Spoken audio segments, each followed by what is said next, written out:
We at Grace Church feel the Spirit hovering over Bethlehem. The waters are moving. There's anticipation in the air. What is God going to do next? What is his plan for our church and our city? And how can we be a part of it? Jesus has already given us the answer. He said, I am the light of the world. But he doesn't stop there. He points at us and says, you are the light of the world. Let your light shine before others, that they may see your good deeds and glorify your Father in heaven. We are called to shine. Well, good morning. I am wearing yellow, so that means that we are going to be talking about shining, as you just saw. For the next 3 weeks, we're going to be talking about what does it look like for us to capture this vision that God has given us, to shine the love of Jesus throughout the Lehigh Valley and literally around the world. And, you know, it's an exciting moment for us because just 1 year ago, we were launching the Shine campaign. And now it's time to recast that. We have more information. We have lots of teams who've been working on that. And we're going to get a chance together to see that and to recommit ourselves to this incredible vision that we believe God has given us. At the heart of Shine is making shining followers. That's you. And as the video just said, we know that Jesus is the light of the world, but we know that people were meant to meet this Jesus. And so that happens. God chooses this plan that he asks you to be the light of the world, to go into all the places and to invite people to meet this Jesus that we love. Shine is so much more than a campaign. It's really Jesus' plan, straight out of Scripture. It's our mission and our vision that the world would be changed. You know, one of the shiniest things in the world is a diamond. I've got one on my left hand, but given to me by my beloved. And when you look at a diamond, there are so many facets of it, right? As you look at it, especially in the light, and it shines.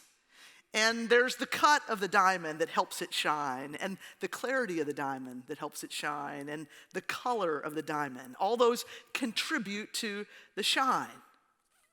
Well, these next few weeks, we're going to look at some of the dimensions of our beautiful and valuable Grace Church. The things that are vital to our church's sparkling and shining. And our confirmation class has already given a clue to the first of our shining facets. One of the most powerful ways that we shine as followers of Jesus, but also as a church, is by shining for generations. Now, it's rather obvious that if a church isn't growing and it isn't reaching the next generation, one day it simply won't exist, right? God's plan is that this generation of Jesus followers, you and me, share with the next generation of Jesus followers, who will share with the next generation of Jesus followers, and on and on and on. It's God's plan. You know, I planned this message in early June, and of course, by God's providence, because we know his hand is in all things, I'm preaching this message literally just days after my dad died. And so many of you were so thoughtful. You've sent your prayers and your love and notes. And they've been such a great encouragement both to me and my family. But here's why I'm glad I'm preaching this message this week. My dad did this. My dad shined the love of Jesus to his 6 kids. He wasn't perfect. He needed Jesus just like I do, just like you do.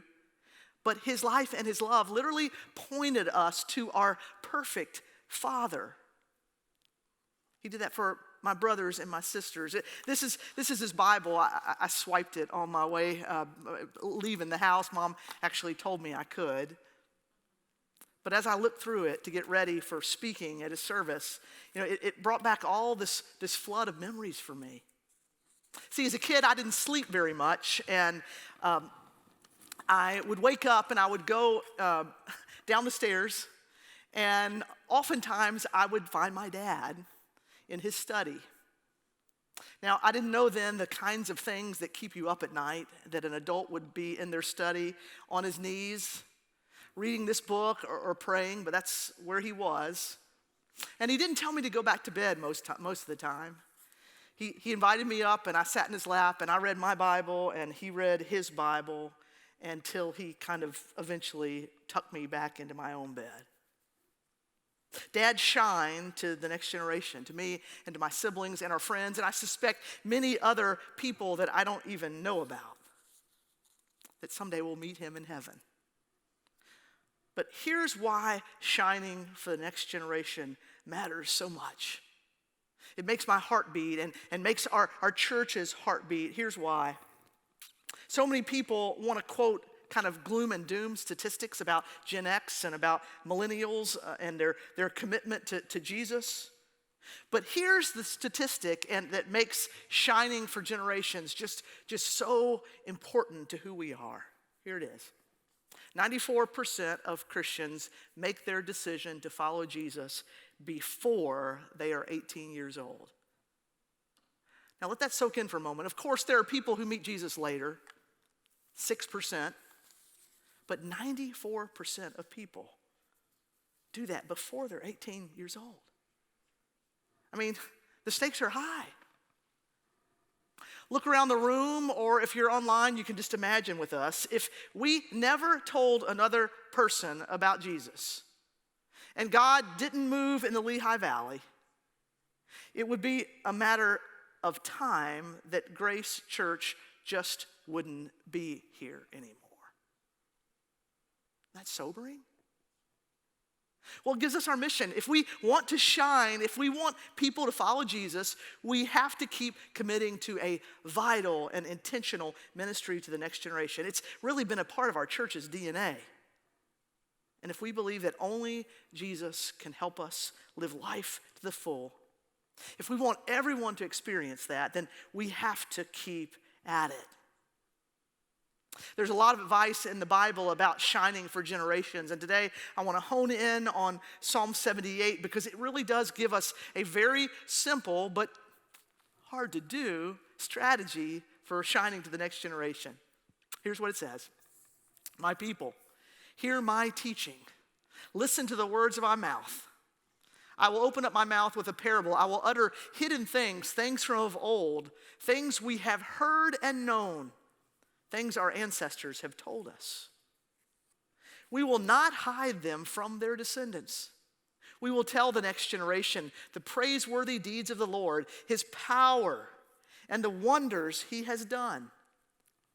He decreed statutes for Jacob and established his law in Israel, which he commanded our ancestors to teach their children, so the next generation would know them, even the children yet to be born.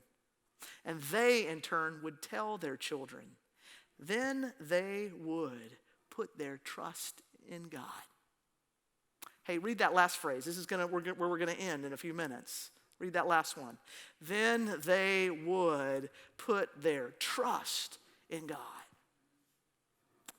You know, if I kept reading this psalm, you would hear the history of the people of Israel, God's story from Abraham and all the way to David, a story of God being faithful and the people of God being unfaithful and God continuing to pursue people. And of course, we know that goes in the New Testament where the story gets completed because Jesus comes, because God loved us so much that he wanted us. Psalm 78 lays out the plan to reach the next generation with this life-changing truth. It's the way to shine the light of Jesus for generations. Very simple, straight out of this psalm. We must tell the next generation. Tell the next generation. Tell, Safar in Hebrew, it doesn't just mean say words. It doesn't mean just talk about it. It actually means recount it. Tell it from your own experience. Old-fashioned testimony. And the strategy even tells us what we should talk about. It says, tell about the praiseworthy deeds of the Lord, his power, and the wisdom he has done, and the wonders he has done. Now, before we leave that point, I want to ask you to do something that might be a bit awkward, and I actually want to do it right now. I want us to do what the psalm tells us to do. Because I think sometimes you don't think you can do this, but not only can you do it, you must do it. In a minute, I'm going to give you, not long, 30 seconds. And I want you to turn to a person close to you. If you're by yourself, find someone close enough. Not closer than 6 feet distance, right? But tell them a praiseworthy deed of the Lord. Now, in case you feel stuck, here are a few examples. Here we go. I praise and thank God for his wonderful creation. If you can't thank God for the weather we've been having, something's wrong with you. It's so beautiful, right? I praise and thank God because he loved the world so much he gave his only son, Jesus. That's kind of the heartbeat of it all, right? I praise and thank God because he hears my prayers. When Taylor prayed on our behalf, God heard those, and he will hear yours. That's something to give thanks for. It's a praiseworthy deed. Or last one, I praise and thank God because he's at work at Grace. All right, you got 30 seconds, and at home, if you're in your bedroom or you're in your den, I want you to do this. Ready? You got 30 seconds. Tell the person next to you a praiseworthy deed of the Lord. Go.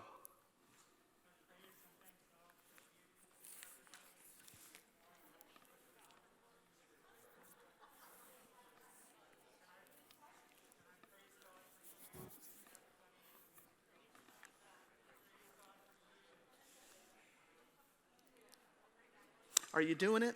Do it at home.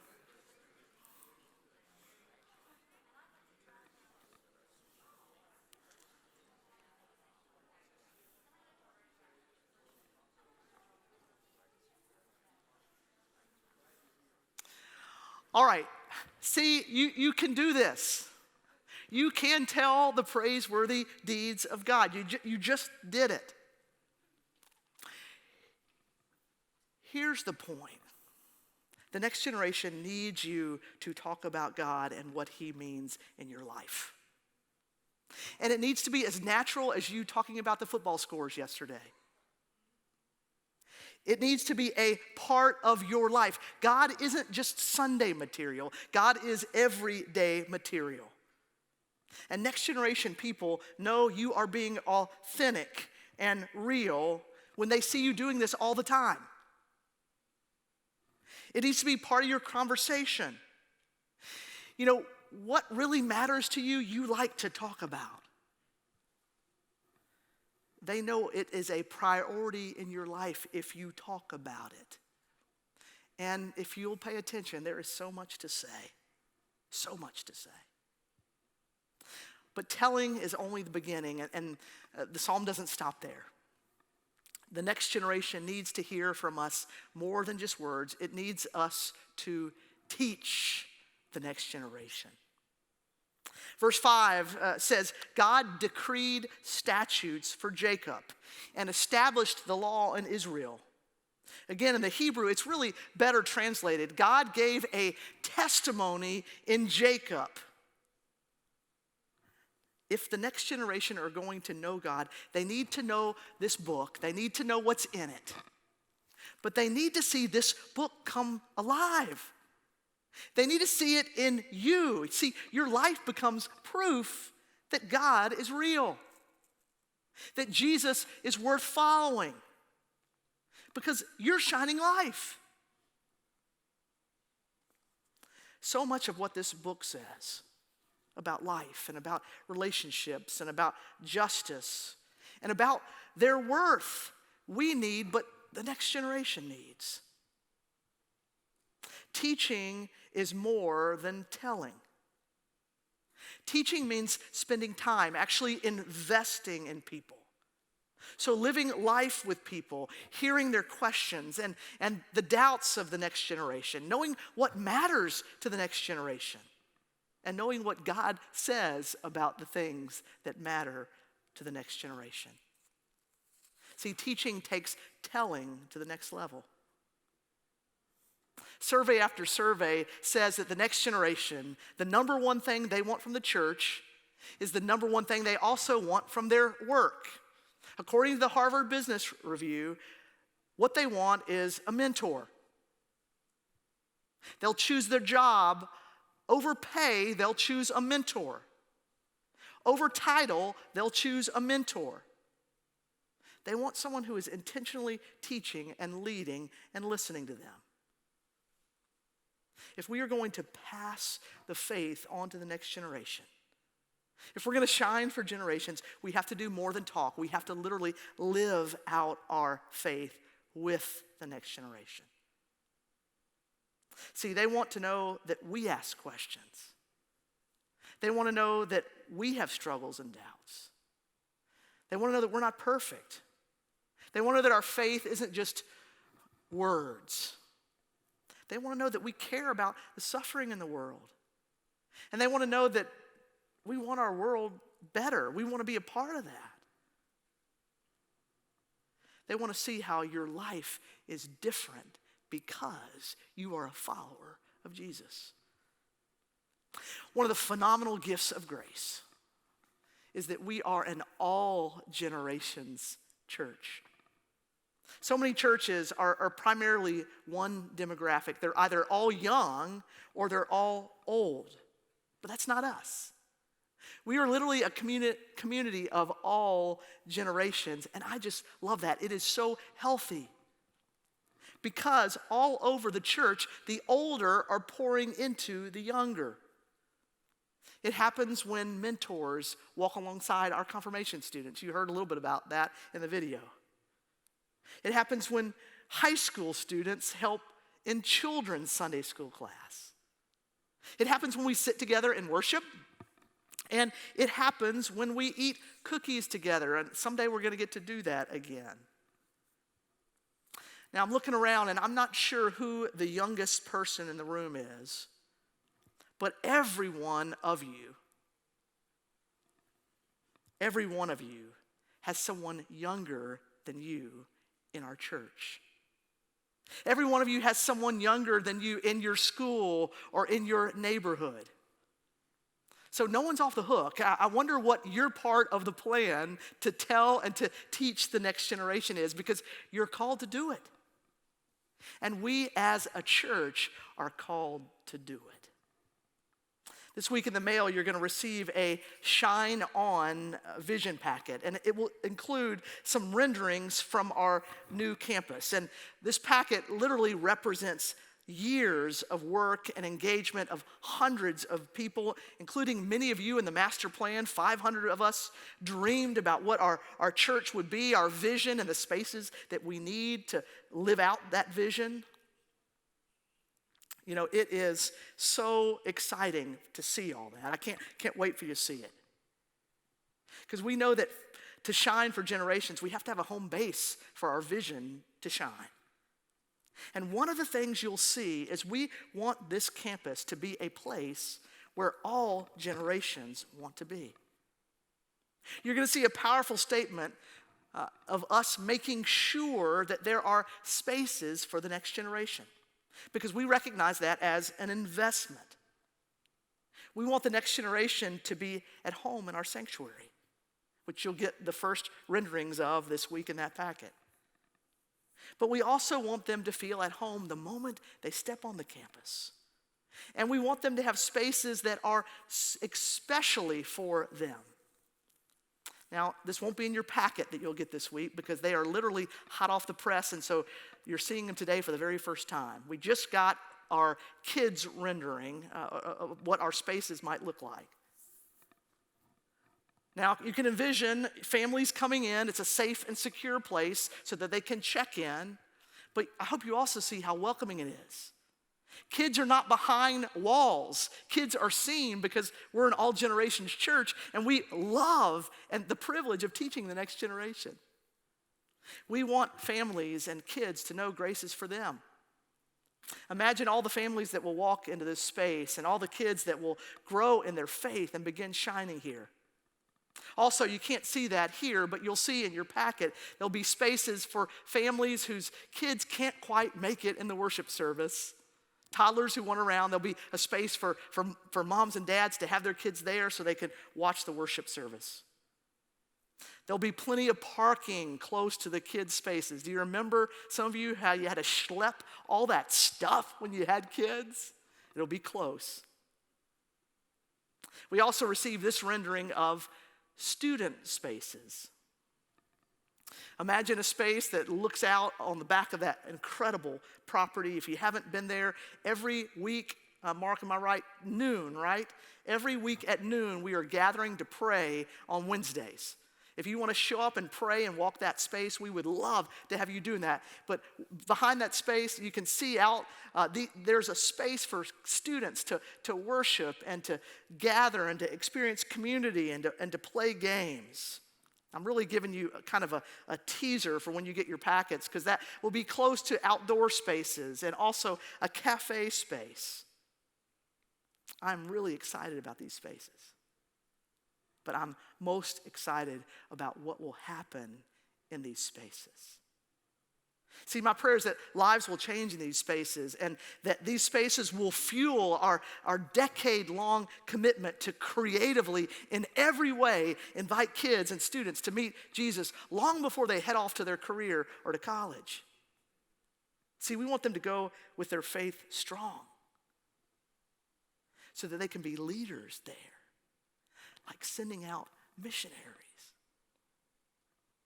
But here's the deal. We know that vision, no matter how pretty the spaces look, it can really only happen on our campus and way beyond the walls of our campus as you are ready to tell and teach as a part of your everyday life. See, we tell and we teach. But our prayer as we do these things is that the next generation will trust. See, we want this to happen for students at Liberty and Freedom and Nazareth and Saucon Valley and the Charter School and the School for the Arts and all the other high schools and middle schools and elementary schools. So many times in the history of the world, revival happens on campuses, and we want to be a part of that. See, we teach and we tell so that God can do his part, which is moving in their life so that they would trust the Lord. All of that happens that they would put their trust in God. And you know, this is the greatest hope for our children. It's so easy to get wrapped up in our children graduating at the top of their class, or making the varsity team, or getting that six-figure salary, or finding the right spouse. I mean, all those are amazing things, and parents, grandparents, pray for those things for your kids. But really, our deepest desire, our prayer, our hope, the reason why we exist as a church is that they would put their trust in the Lord, that they would put him first in their lives. 1976 Olympics, there was a Finland man named Lasse Viren. Isn't that an incredible name? Lasse Viren. And he won both the 5,000 and the 10,000 meter runs in 1976. But he was a repeat winner, medalist, because he had done the same thing in 1972. So his coach said, hey, you can do this. He urged him. He said, you ought to try to win all 3 long distance medals. So go enter the marathon. And at his coach's urging, he did it. But he had a huge problem. He had never, ever run a marathon before, not in the Olympics with world-class athletes, but not anywhere. Well, his coach gave him a plan, quick talk. Said, see that guy? That's Frank Shorter. And in 72, he won the marathon. So the coach said, hey, follow Frank Shorter. If he lays back, you lay back. If he surges ahead, you surge ahead. Whatever he does, you do. Now, the end of the story is that Byron didn't win. But the strategy actually worked incredibly well. In a field of world-class marathoners, Byron finished 5th. And he did it following the example of Frank Shorter. You are the Frank Shorters. God's inviting you to run ahead and to set the pace. If you're a follower of Jesus, no matter how old you are or how young you are, there was someone coming behind you. You've been running the race longer. You have some experience following Jesus. And there are going to be a lot, God willing, of Lassie Virons that you're going to meet through this church and way beyond it in our community. And they need Jesus. And they need someone to show them how to run the race. They need someone to set the pace. Grace Church, God is calling us to shine for generations. May it be so. God, we're so grateful that you are faithful generation after generation, and that you move in the hearts of people and you invite them to meet Jesus. And God, we're praying that you would let us in on that. We want to be a part. We want to see children and adults. We want to see people of all ages come and find and follow Jesus. So God, help us to be shining followers. Help us to be a shining church. And give us the power not only to find and follow you, but give us what we need to teach and tell the next generation your incredible love story. And do your work that they would trust you. We pray in your name, Jesus.